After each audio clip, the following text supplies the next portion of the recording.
Hey guys, so this second half of the week, one operation that we have not done with polynomials because we've added, subtracted, and we've multiplied. So now we are going to divide, and rather than doing the long drawn out process of long division with polynomials, we're just going to jump right to synthetic division, which is actually pretty easy. But the first time you look at it, it's going to be weird. So I suggest that I'm doing 2 examples on this video, but I suggest that you slow it down, watch it, make sure you understand all the different parts and stuff. So the reason why we divide polynomials, or at least why we would be doing it in Algebra 2, is to determine if certain binomials are factors. So you know how we have standard form and factored form? Well, one way to go from standard to factored form would be to factor out the different factors and stuff. So when we divide a polynomial, basically we have to ask ourselves one question. Is there a remainder? If the answer is yes, then it is not a factor. So if you have a remainder, it's not a factor, which is the same as numbers, right? Like if you divide 10 by 5, you get 2, which doesn't have a decimal or fraction or a remainder because 5 is a factor of 10. But if you divide 10 by 3, you would get 3 1/3. So your remainder would be 1/3 because 3 is not a factor, right? So if you don't have a remainder, it is a factor. So, all right. Babush. So here's the setup.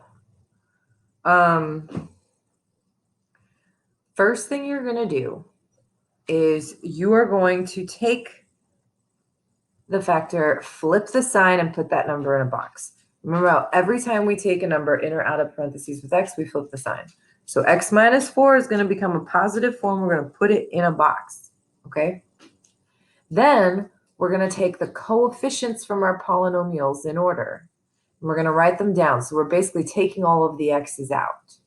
If there's nothing there, it's a 1. So we have 1, -6, 18, and -31. And then I'm going to leave a space and draw a line.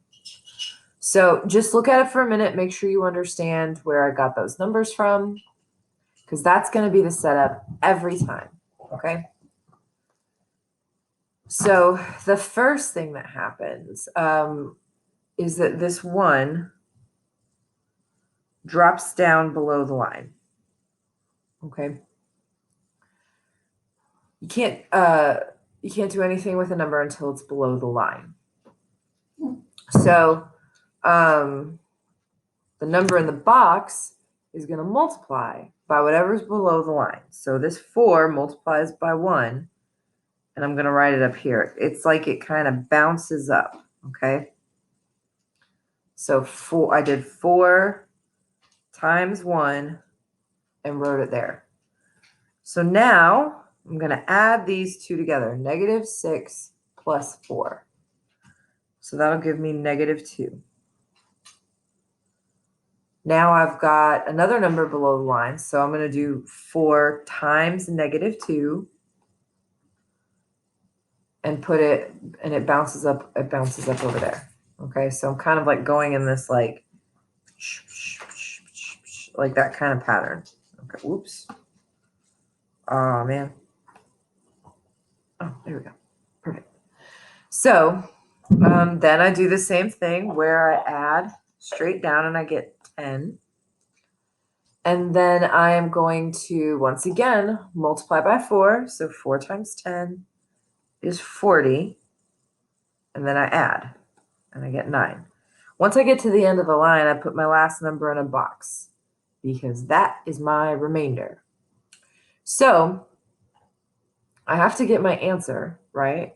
So since we divided x to the third by x, our new polynomial starts with 1 less x than the first one had. So this will start with x squared. And then we go down by an x with each term.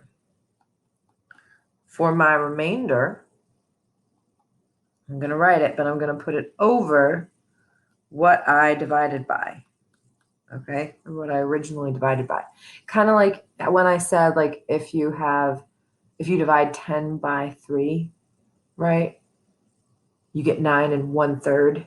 It's because your remainder is 1 and you had divided by 3. So that's why it's 1/3. And this would be 9 over x minus 4. Like, that's what's left over when that I couldn't divide out. So I just put it over what I was dividing by in a fraction. So if you end up with a remainder, it asks you to state if it's a factor. You're going to say no or not a factor. Okay. So let's try it one more time. Okay. So first thing I'm going to do is I'm going to take the number in parentheses with x. I'm going to flip the sign. Don't forget to flip the sign. I'm going to put it in a box. Right there. Then I'm going to bring down the coefficient from the polynomial. So essentially, I'm just taking the x's away.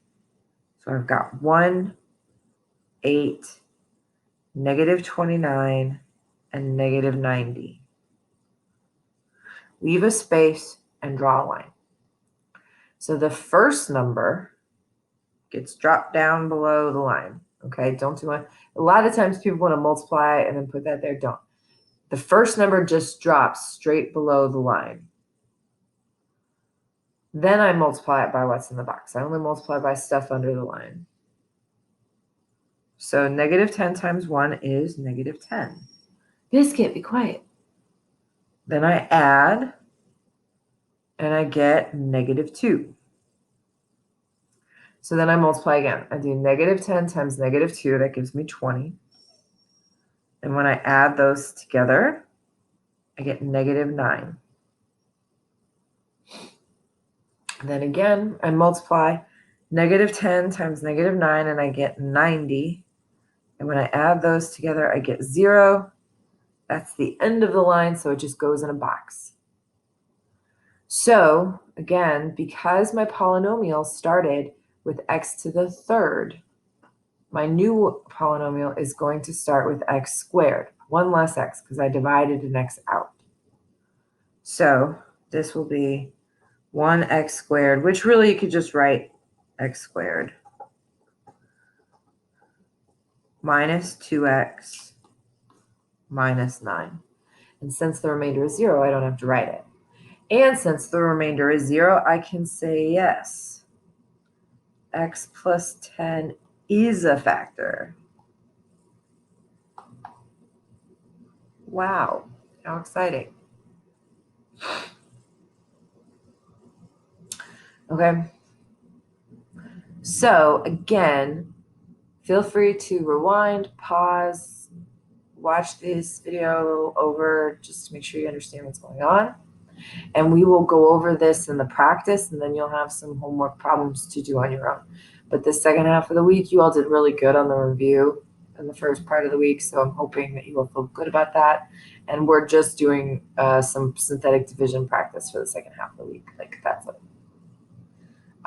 Anyway, I will see you guys in the live meet.